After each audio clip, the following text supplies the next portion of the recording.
Hi, I'm Kristen, and this is the Simple Handmade Everyday Podcast, where I talk about living a creative, intentional life. I like to chat about quilting, knitting, cross-stitching, what I'm reading and watching, and a little bit about self-care, productivity, and keeping a cozy, organized home. I've got my tea in hand, so grab yours, and let's settle in for a chat. This is episode 104. Hi, welcome friends. Welcome back if you're a regular listener, and welcome if this is your first episode. This is being recorded in August 2023, and I just want to say happy summer. Summer has really arrived here. I know that a lot of you guys are thinking about fall, but I'm going to just embrace the fact and accept the fact that fall in Southern California does not happen until November. So I am just going to continue to embrace the fact that it is summer. I do have my hot tea, though, because I'll always be drinking that. And it is, actually, it's not something you could probably just run out and buy. It's called Jasmine Rose from a place called Spicetopia. It is a green organic tea with jasmine green tea, rose petals, and natural non-GMO flavor. I had jury duty last week, and I'm in Ventura County, so I went to Ventura, which I love going to Ventura. It's a beach town, a little funky beach town. We're actually going to go this afternoon, take the dogs down to the beach. But I love an excuse to go to Ventura. So I went in, it was only half a day jury duty, which was very nice. And so I went downtown and went first to Super Buzzy, which is one of my favorite quilt shops on Main Street, Ventura. She has a huge online presence.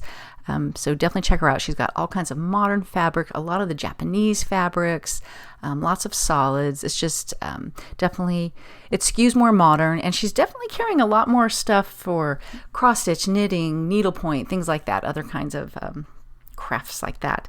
So I went there first and then took myself, ever since the pandemic, they've turned the main part of Main Street into pedestrian only, and there's so much seating outside for dining, and it's just a fun little place to go. So I took myself out to lunch and sat in this cool little pub and read my book and had lunch by myself, and my husband and I go down there all the time, but somehow I wandered into all kinds of stores that I had never noticed before. And one of them was this. It was a tea and spice place called Spicetopia, and that's where I got this jasmine rose tea, and it is delicious. It smells so good. It tastes so good. So that was fun.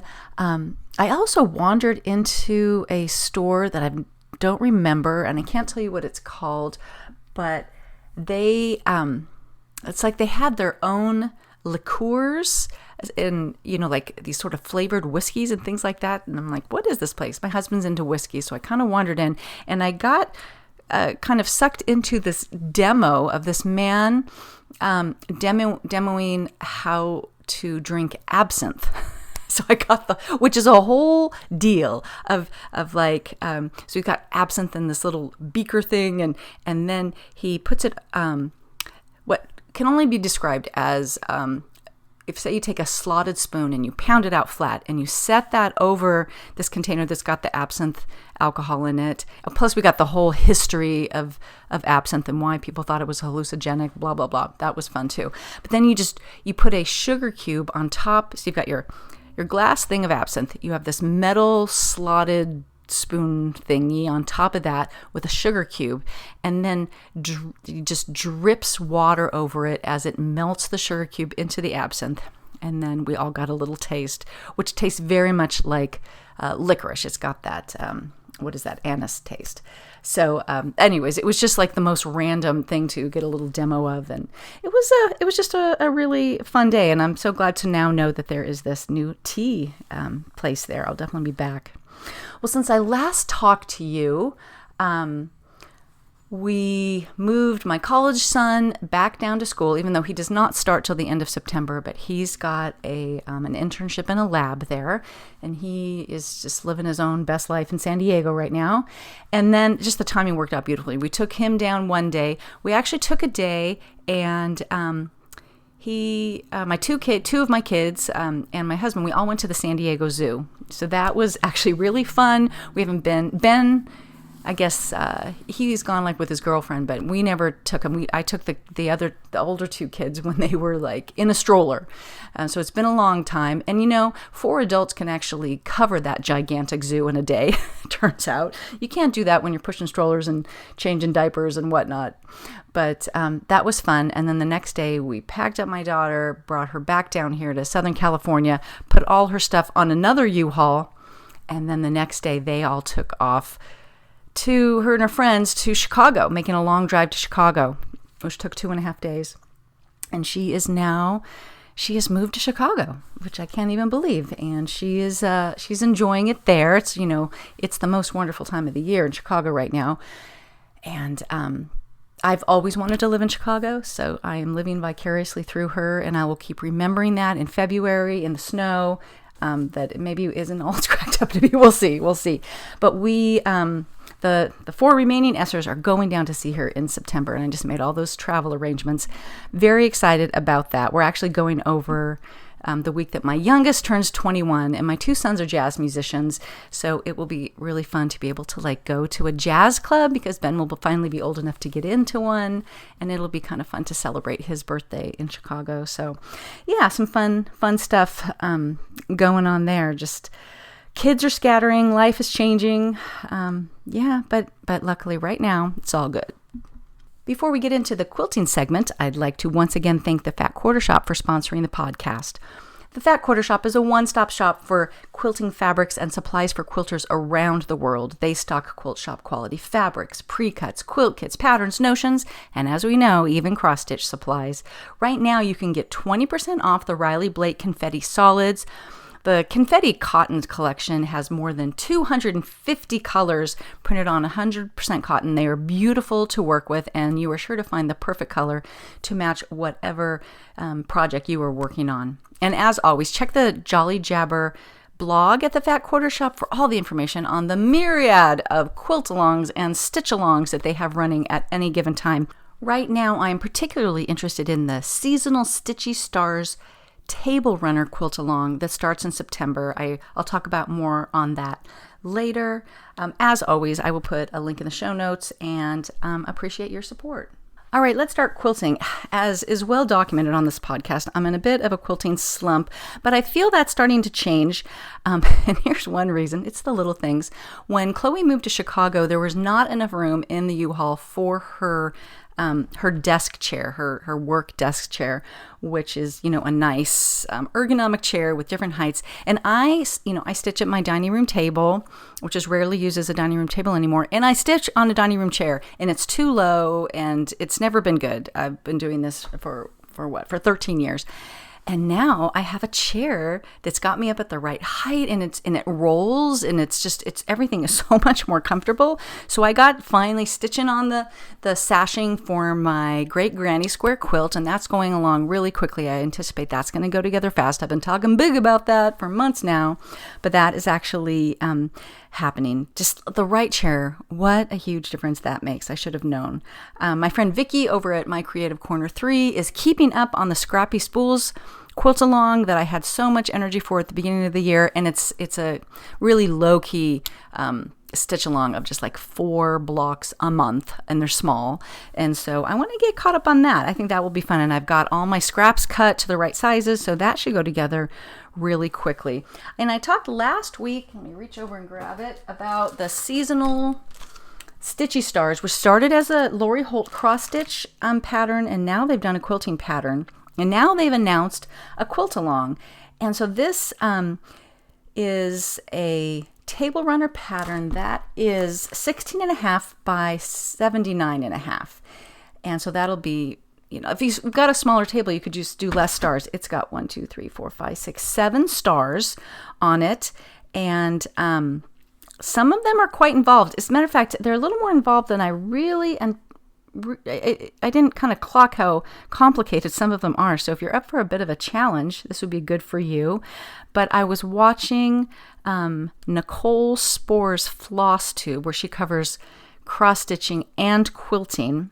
And she's doing this. And so she was showing some of the stars, and she was saying some of them were quite involved. But I think that might be a good kind of a good challenge, and it's it's something useful.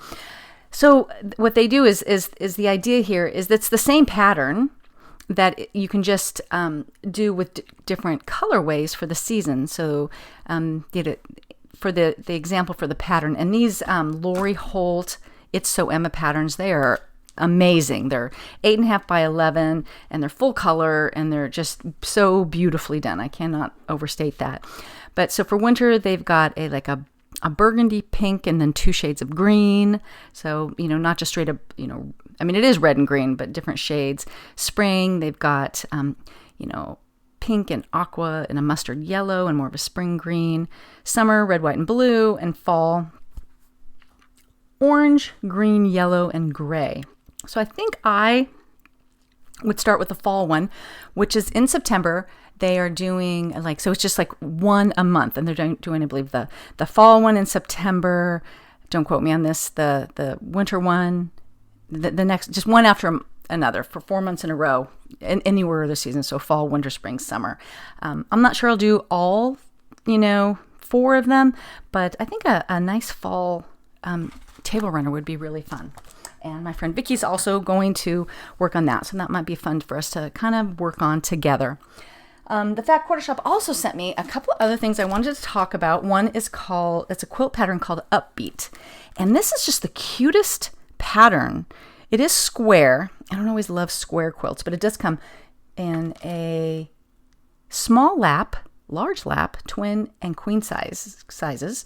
And it's got a big star pattern, like the inside is, and I love patterns like this. The inside is a sawtooth star, and then the star kind of radiates out from that with, I don't know what that shape is, with a parallelogram, which are basically half square triangles put together.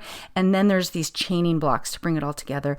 And I can totally picture myself making this. This is super cute. It's called Upbeat, and it is designed by Jocelyn, and her last name is spelled Ueng. I will, of course, put a picture and a link in the show notes if you want to see it for your own with your own eyes. Quilt patterns are hard to describe verbally.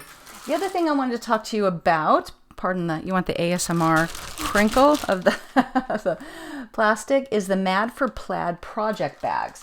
So I've been using these for years. They are mesh bags that you can get at Fat Quarter Shop, and they expand on the bottom, so you can get quite a lot into them. And they've been around for a while, but they're adding more colors. And it's very nice to kind of visually, remember, that project's in the pink one. And plus you can see through it. It's just, it's mesh. It's not clear, but it's mesh, so you can tell. So recently they have added an orange, a purple, and a brown, kind of like fall colors. And I just honestly cannot say enough good things about keeping quilting projects in there. I've got a knitting project in one. I've got a cross stitch in one, all kinds of things. So very useful. In other news, my friends and I have made our QuiltCon 2024 reservations. So QuiltCon 2024 is in Raleigh, and so we're staying in an Airbnb with the same gang that I stayed with for the one in 2023. And it's funny because that one in Atlanta was my friend Jen's hometown. Now it's in Raleigh, which is, roughly Francis and Patty's hometown. So if they would just come back to Pasadena, then it would be my hometown. But no, that seems to be done. So I'm thinking about modern quilting more. And what I would like to do is, I don't know that I will make a quilt to submit, but I would like to make a quilt that's a little bit, of my own design, a little bit more in a modern aesthetic.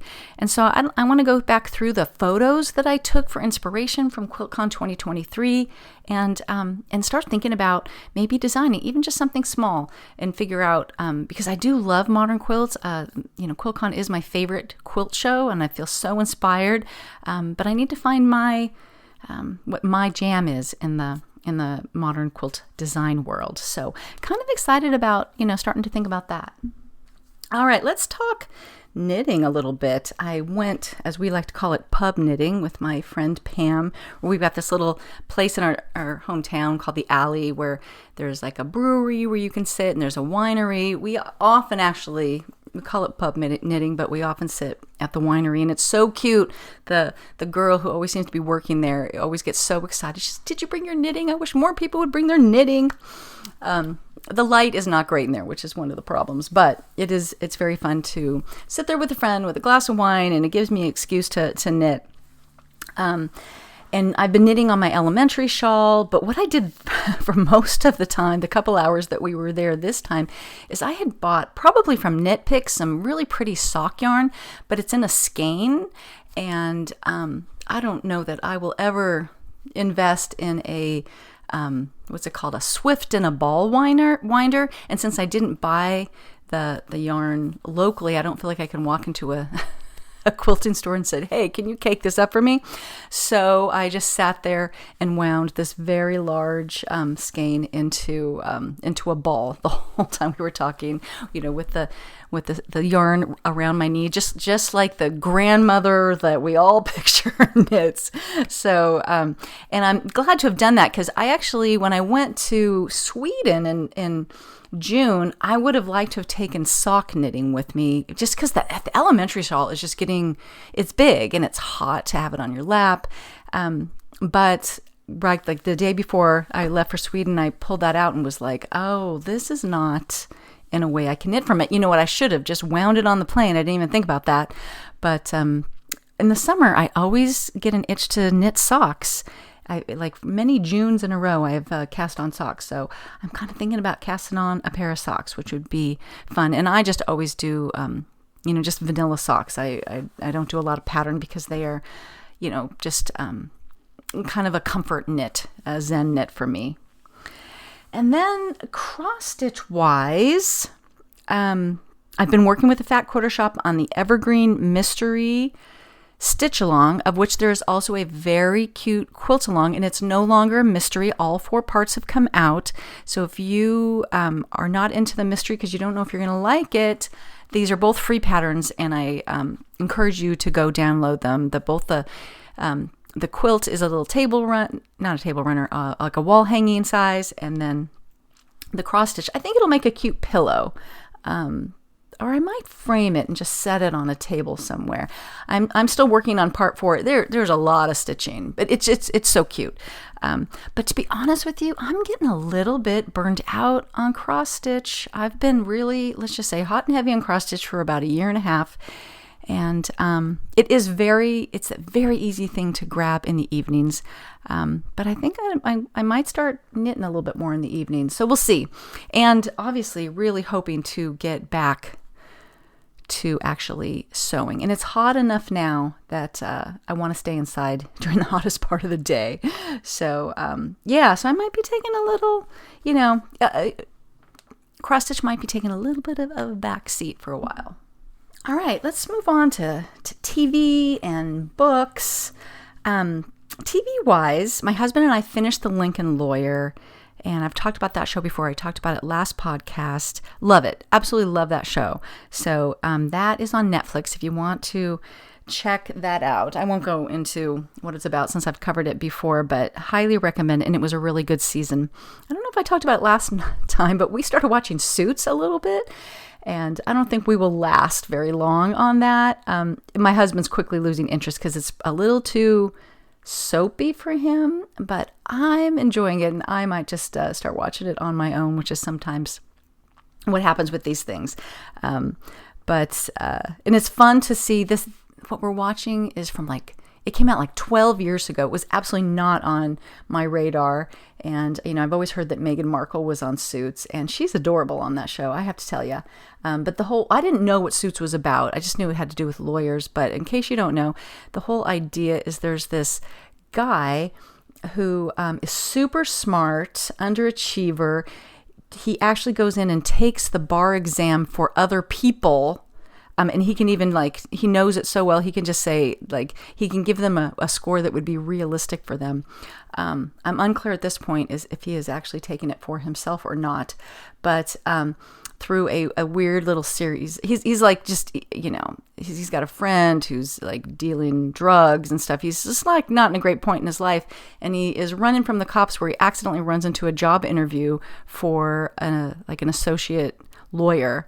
And just kind of stumbles into this job. And so all of a sudden now he's a lawyer, and has a number of secrets he needs to keep, and he's never been to law school, I don't think. So he knows nothing about actually being a lawyer. So he's just like been, dumped into the deep end here. And it's kind of amusing.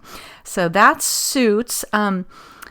Right now we've got what's called now Max, which is just HBO plus a bunch of other channels. One of them being Discovery Plus, I think, where I really thought that I was going to love the Florette Farm series. And I only watched the first one, and I need to watch a couple more before we dump Max for a while. But Florette Farms is this flower farm up in Washington State, and it's right in the town where we go every other year for many years to a lake house vacation with my family. And I bought many of her books, and she's wonderful. So I thought I would love her show. I'm not sure about it. I need to watch a couple. Maybe it's just because I already know so much about her. I'm not really getting anything new from it, but I want to check that out a little bit more. But I think we're going to dump Max and move on to Hulu, where I am very much looking forward to the second season of The Bear, which is about a restaurant in Chicago. And the first season was very, very good. So definitely check that out if you haven't. And then the third season of Only Murders in the Building just recently. Well, they didn't drop all the episodes. I think they maybe dropped 2 episodes last week.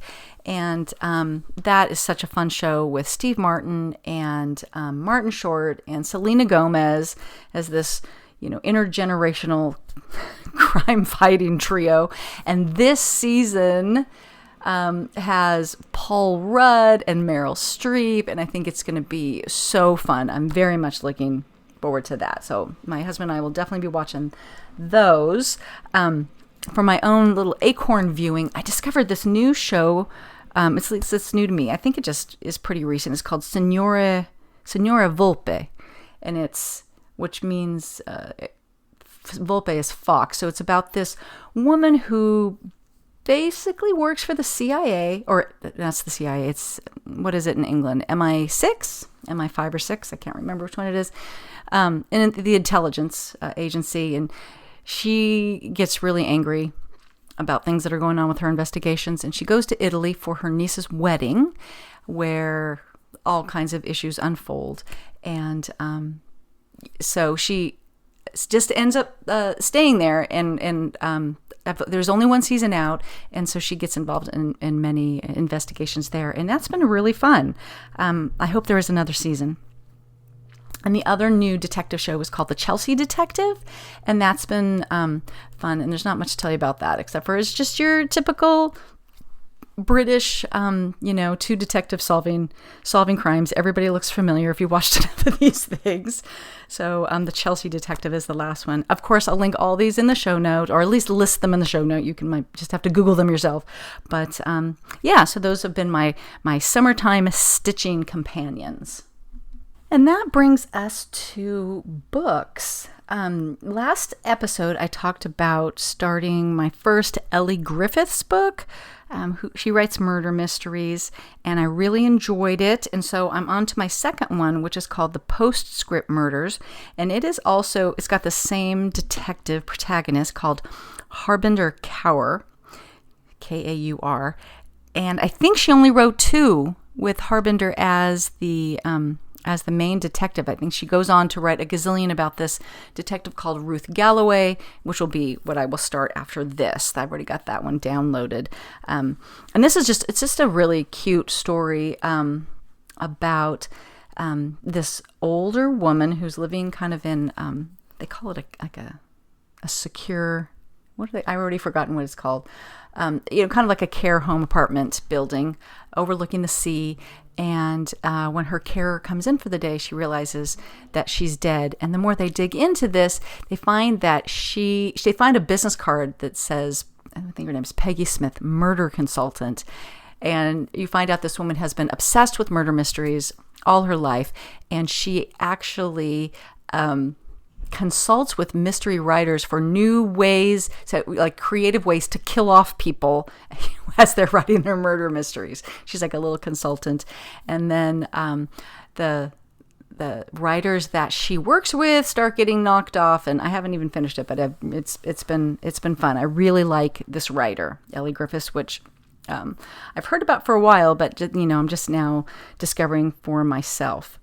The other book that I read was called The Year of Living Danishly, and I don't know where I heard about this, but Denmark is one of the happiest countries, and so this is about a woman and her husband who are British, and her husband gets a job at Lego in Denmark, and which is where they come from, the main office, and so they decide to have an adventure and go live for a year in Denmark. And it's nowhere near like Copenhagen. It is out in what she always calls Sticksville, because that's where like the Lego main offices are. And so she's a writer, so she takes this opportunity to write about the experience. And so she it goes like month by month. So in January she covers something that she's learned, and she does this through the year, for a full year. And I really loved it for about the first 3 months, like maybe January, February, March, and I kind of started losing steam. What she does is at the end of each chapter, she lists like the things that she's learned about living in Denmark, or the Danish people, or the Danish culture, or whatever. And so I started skimming heavily and just reading the recaps until I got to the end of the year, and then that kind of picked up again. And then they decide to stay for another year.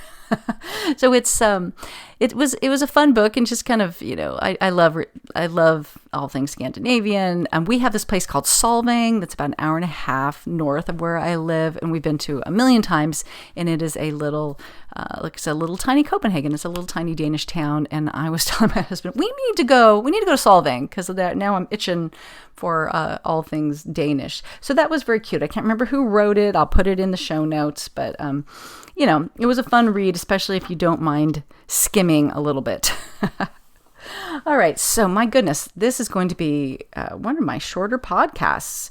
It's summertime, and I just am living my life. I don't have that much to talk about, I guess.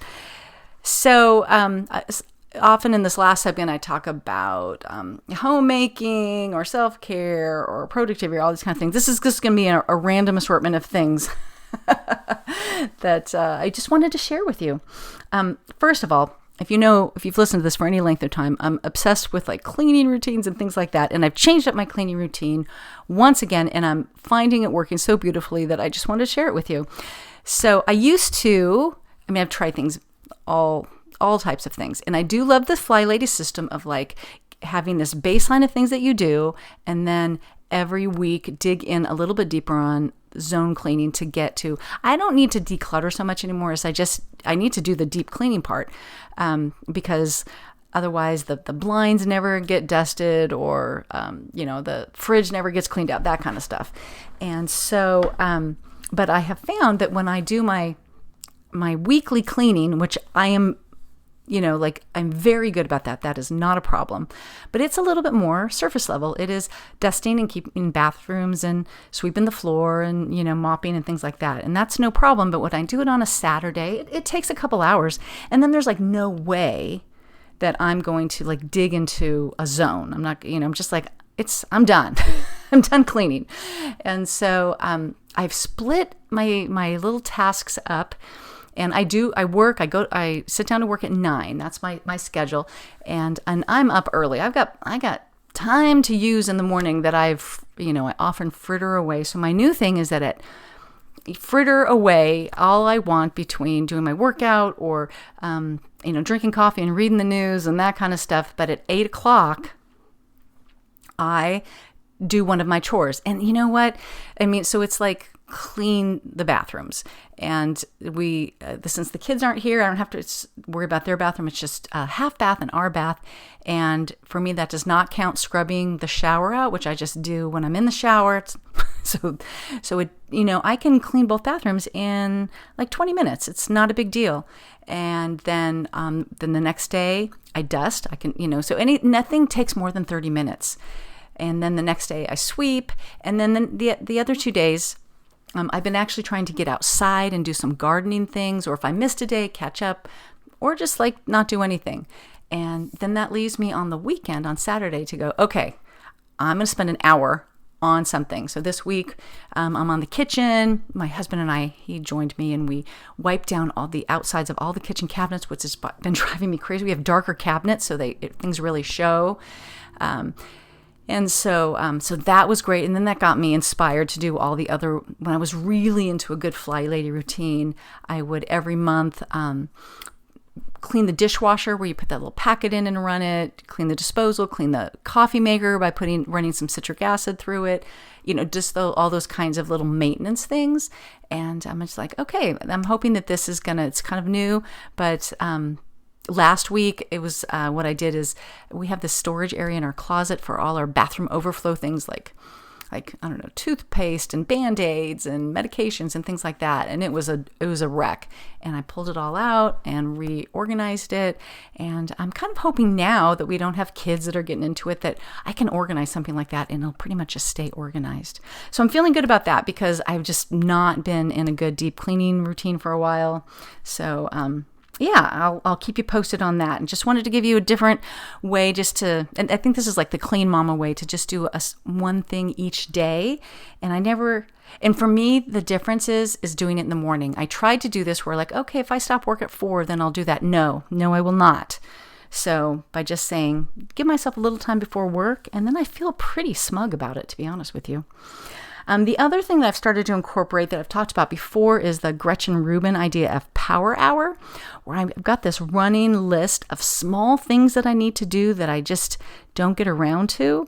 And I should have brought my list up here. Let me think of some things as examples. So things like downloading photos from my phone to my computer, answering podcast comments, moving some things to the garage. Now that I have a sewing chair, there's too many random dining room chairs around, so I want to move those, and I just keep not doing it, taking a photo to list something on Facebook Marketplace, all those little kinds of things like that. Doing a little bit of research for travel arrangements. Do you like to make travel arrangements?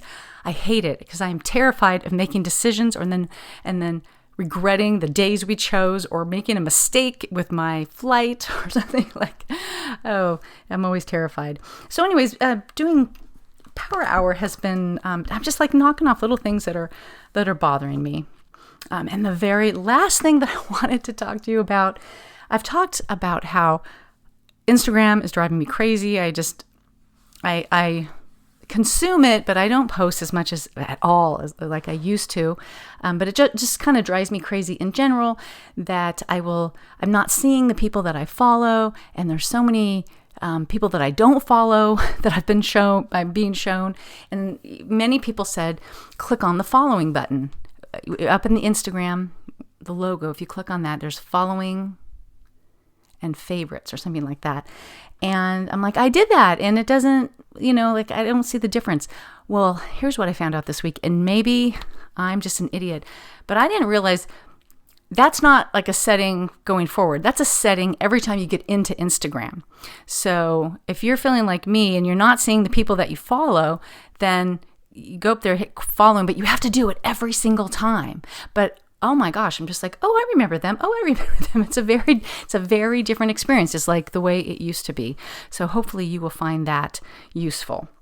Okay, so gosh, 33 minutes. This is crazy. I thank you for spending this time with me. And if you feel so inclined, I love it if you go over to the Apple Podcast app or Google, or however you listen to this, and rate and review the podcast. It really helps people find it. And please spread the word. I appreciate that. And you have a wonderful week, and I will catch you next time. You can find me online at my blog, Simple Handmade Everyday, on Instagram as Kristen Esser, and please consider joining the Simple Handmade Everyday Facebook group to keep the conversation going.